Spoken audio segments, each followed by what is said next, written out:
Hare Krishna, dear devotees. Today we are going to discuss shloka number 1.37 and 1.38. It is like this.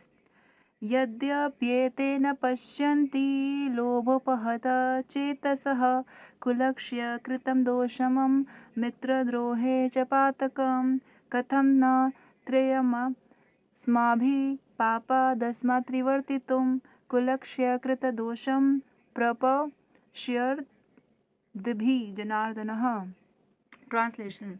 हे जनार्दन, यद्यपि लोभ से अभिभूत चित्त वाले ये लोग अपने परिवार को मारने या अपने मित्रों से द्रोह करने में कोई दोष नहीं देखते, किंतु हम लोग जो परिवार के विनष्ट करने में अपराध देख सकते हैं, ऐसे पाप कर्मों में क्यों प्रवृत्त हो?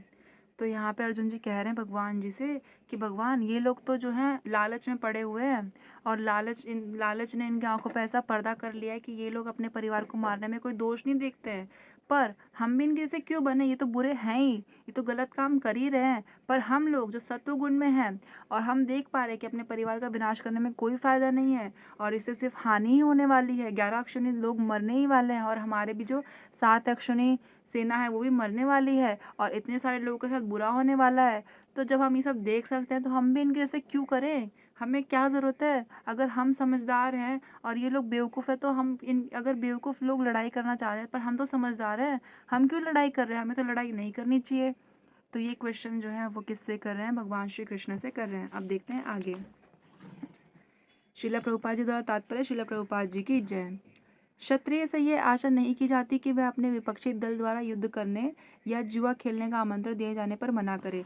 तो क्षत्रिय से दो चीज़ें जो है आप कभी मतलब बोलते हैं ना, क्षत्रिय दो चीज़ें कभी मना नहीं कर सकता। पहला, अगर उसे कोई फाइट के लिए ललकार रहा है कि come and fight with me, तो क्षत्रिय मना नहीं कर सकता। दूसरा जो है वो जुआ खेलने के लिए मना नहीं कर सकता। और दूसरी चीज़ ये है कि राजा युधिष्ठिर जी ने जो था राजसी युद्ध किया था, तो उन्होंने एक प्रण लिया था कि अगर कोई मेरा बड़ा मुझे कोई आज्ञा देगा तो मैं वो टालूंगा नहीं। तो क्योंकि दुर्योधन को पता था तो उसने कभी भी आमंत्रण खुद से नहीं दिया, क्योंकि दुर्योधन तो छोटा था ना। उन्होंने अपने पिता धृतराष्ट्र से कहा, क्योंकि पितामह से कहता तो पितामह भी नहीं मानते और गुरु द्रोण से कहता तो गुरु द्रोण भी इस गंदे काम के लिए नहीं मानते। लेकिन धृतराष्ट्र, क्योंकि वो भी इसके समान लालची था, उसने अपने पिता से ऑर्डर दिलवाया दुर्योधन राजा युधिष्ठिर को कि आप आइए और हमारे साथ क्या है, जुआ खेलिए, ठीक है, द्रुत क्रीड़ा कीजिए। तो क्योंकि अब बड़े ने ऑर्डर दिया है तो राजा युधिष्ठिर को मानना पड़ा। और वो तो एक एक चांस खेलने का तो उठने वाले थे, एक पासा खेलने का तो उठने वाले थे, बट बार बार जो था धृतराष्ट्र जो था उनको बिठा दे रहा था कि बैठो युधिष्ठिर खेलो। तो इस तरह से वो बार बार उनको आदेश दे रहा था, तो उनको बार बार उनकी आज्ञा माननी पड़ रही थी, क्योंकि उनका प्रण था, प्रण तोड़ नहीं सकते। तो इसी प्रकार से क्षत्रिय से ये आशा नहीं की जाती कि वह अपने विपक्षी दल द्वारा, अपोजिट टीम द्वारा युद्ध करने तथा जुआ खेलने के आमंत्रण दिए जाने पर मना करें। वो मना नहीं कर सकता अगर वो क्षत्रिय है तो। ये दोनों चीजें उसे एक्सेप्ट ही करनी पड़ेगी, युद्ध करना और जुआ खेलना। ऐसे अनिवार्यता में अर्जुन लड़ने से नकार नहीं सकता और इस कंडीशन में अर्जुन जी जो है मना नहीं कर सकते, क्योंकि दुर्योधन के दल ने उन्हें ललकारा था। दुर्योधन की जो सेना थी, उन्होंने जो है अर्जुन जी की सेना को क्या कहा था, चैलेंज किया था कि come and fight with us. तो ये मना नहीं कर सकते। इस प्रसंग में अर्जुन जी ने विचार किया कि हो सकता है कि दूसरा पक्ष इस ललकार के परिणामों के प्रति अनभिज्ञ हो। तो अर्जुन जी कहना चाहते हैं भगवान श्री कृष्ण से कि भगवान जी, भले हो सकता है इनको जो है कॉन्सिक्वेंसेस दिखाई नहीं दे रहे कि इसके क्या परिणाम होने वाले, कितने कितने जो है दुष्ट कितने मतलब बोलते हैं ना, कितने अनिष्ट परिणाम होने वाले, इससे कितने लोग का बुरा होने वाला है, ये सब देख नहीं पा रहे हैं।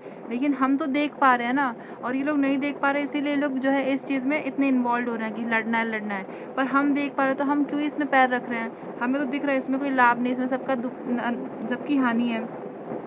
किंतु अर्जुन जी को तो दुष्परिणाम दिखाई पड़ रहे थे, अतः वह इस ललकार को स्वीकार नहीं करना चाहते थे। तो उनको तो दिख रहा था कि सब कितना गलत गलत हो रहा है, तो मैं इसको एक्सेप्ट नहीं कर सकता हूँ। यदि परिणाम अच्छा हो तो कर्तव्य वस्तुतः पालनीय है, किंतु यदि परिणाम विपरीत हो तो हम उसके लिए बाध्य नहीं होते। तो वो कह रहे हैं कि अगर अच्छा कॉन्सिक्वेंसेस आ रहा है तो हमें ऐसी बात माननी भी चाहिए, सब ऐसे डिसीजंस का पालन भी करना चाहिए। किंतु अगर हमें दिख रहा है कि सब बुरा बुरा ही होने वाला है, तो हमें ऐसे डिसीजंस को मानने के लिए कोई नेसेसिटी नहीं होनी चाहिए।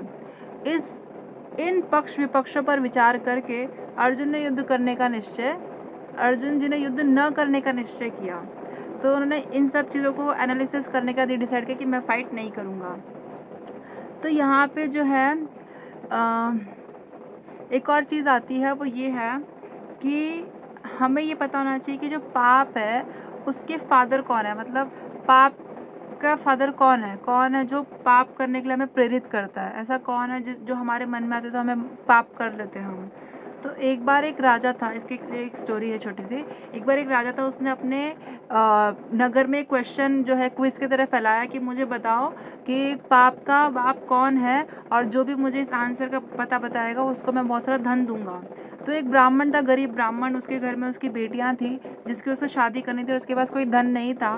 तो उसने सोचा कि क्यों ना मैं इस क्विज का आंसर करके बहुत सारा जो धन है राजा से प्राप्त करूँ और उससे मैं अपनी बेटियों की शादी करूँ। तो वो इसी विडंबना में था और वो रास्ते से जा रहे थे, और वो जो थे जा रहे थे तो वो एक वैश्या के घर से गुजर रहे थे। तो वैश्या ने उन्हें देखा और उनके चेहरे पे जो बोलते ना एक क्वेश्चन मार्क था, उसे देखा और पूछा कि आप भी उसी क्विज का आंसर ढूंढ रहे हो कि जो राजा ने पूरे नगर से पूछा है। तो ब्राह्मण ने कहा हाँ मैं ढूंढ तो रहा हूँ पर मुझे अभी तक मिला नहीं है। तो वैश्या ने कहा कि मैं आपको उसके आंसर बता सकती हूँ, मुझे पता है। तो ब्राह्मण ने कहा कि ठीक है तुम मुझे बता दो। तो वैश्या ने कहा कि मैं ऐसे नहीं बताऊंगी, आप कल आना और मेरे घर पे खाना खाना। तो अभी जो ब्राह्मण है हर किसी के घर पे खाना नहीं खा सकते हैं, क्योंकि हर किसी के घर का खाना उनकी चेतना को भी साथ में लाता है, और अगर उनकी कॉन्शियसनेस आप में आएगी तो आपकी कॉन्शियसनेस भी खराब होगी। तो इसीलिए ब्राह्मण ने बोला कि मैं तुम्हारे घर खाना नहीं खा सकता, तो मुझे ऐसे ही बता दो। तो उसने कहा कि नहीं नहीं, आपको हमारे घर आना पड़ेगा और खाना खाना पड़ेगा, तभी मैं आपको आंसर बताऊंगी। तो फिर वो घर गया, उसने सोचा कि मैं ऐसे कर तो नहीं सकता, इससे मेरा धर्म भ्रष्ट होगा, मैं वैश्य के घर खाना नहीं खा सकता, ये तो गलत हो जाएगा। बट फिर उसने अपनी कंडीशन देखी कि मेरी बेटियों की शादी मुझे करनी है और मेरी मजबूरी भी है। तो फिर उन्होंने डिसाइड किया कि ठीक है मैं उसके घर जाऊँगा, खाना खाऊँगा और उससे आंसर पता करूँगा। तो फिर वो उसके घर जाते हैं, घर के अंदर भी घुस जाते हैं, जो कि मतलब नहीं होना चाहिए, ब्राह्मण का एक नहीं है ये। तो जाते हैं, फिर बैठते हैं, वैश्या जो है थाली लगाती है, खाना परोसती भी है। जैसे ही ब्राह्मण पहली बाइट खाने वाले होते हैं वैसे ही वैश्या आती है, उनको बोलती है, खाते नहीं है वो, बोलती है कि देखिए आपके मन में जो लालच आया है, क्या कहते हैं, राजा के प्राइज के प्रति, जो वो पुरस्कार देने वाले, धन देने वाले हैं, उस लालच ने आपको इतना नीचे गिरा दिया कि आप मेरे घर आके खाना खाने पे आप विवश हो गए। ये पाप कृत्य करने के लिए आप जो है अपना धर्म भ्रष्ट करने के लिए भी आप रेडी हो गए, या इस पाप करने के लिए आप तैयार हो गए। तो पाप का जो फादर है वो है लालच। लालच एकमात्र ऐसी चीज़ है जो हमसे कुछ भी गलत काम करा सकता है। हमें अगर किसी भी चीज़ का लालच हो गया तो हम कुछ भी करने पे जो है हम देखेंगे नहीं, हम बस वो काम कर देंगे। तो इसी प्रकार दुर्योधन टीम को क्या हो चुका है, लालच हो चुका है, लालच लोभ में है वो, और इसीलिए वो कोई भी पाप कृत्य करने के लिए क्या है, किसी भी हद तक जा सकते हैं। तो इसीलिए हमें लालच से हमेशा सावधान रहना चाहिए और हमें लालच में नहीं पड़ना चाहिए। बचपन में आपने सुना भी होगा लालच बुरी बला होती है, और ऐसी बहुत सारी कहानियां हैं लालच के ऊपर। तो प्लीज़ जो भी आपके मन में किसी प्रकार का लालच आता है तो आप उसको तुरंत ही काट दीजिए, या तुरंत ही उसको मतलब बोलते ना अपने मन से हटा दीजिए, क्योंकि लालच आपको डिस्ट्रॉय कर देगा। और लालच आपसे पाप करने के लिए क्या है, आपको विवश कर देगा, कोई भी गलत काम आपसे वो इजीली करा सकता है। So I hope this shloka helped you. Thank you so much dear devotees for listening to me. वंशा कल्पतरुभ्यश्च कृपा सिंधुभ्यैव च पतितानां पावनेभ्यो वैष्णवेभ्यो नमो नमः। अनंत कोटि वैष्णव वृंद की जय, श्रील प्रभुपाद की जय, नामाचार्य श्रील हरिदास ठाकुर की जय। प्रेम से कहो जय श्री कृष्ण चैतन्य प्रभु नित्यानंद, श्री अद्वैत गदाधर श्रीवासादि श्री गौर भक्त वृंद की जय। हरे कृष्ण कृष्ण कृष्ण हरे हरे, हरे राम राम राम हरे हरे। हरे कृष्णा डियर डिवोटीज, दंडवत प्रणाम सभी को। Thank you so much.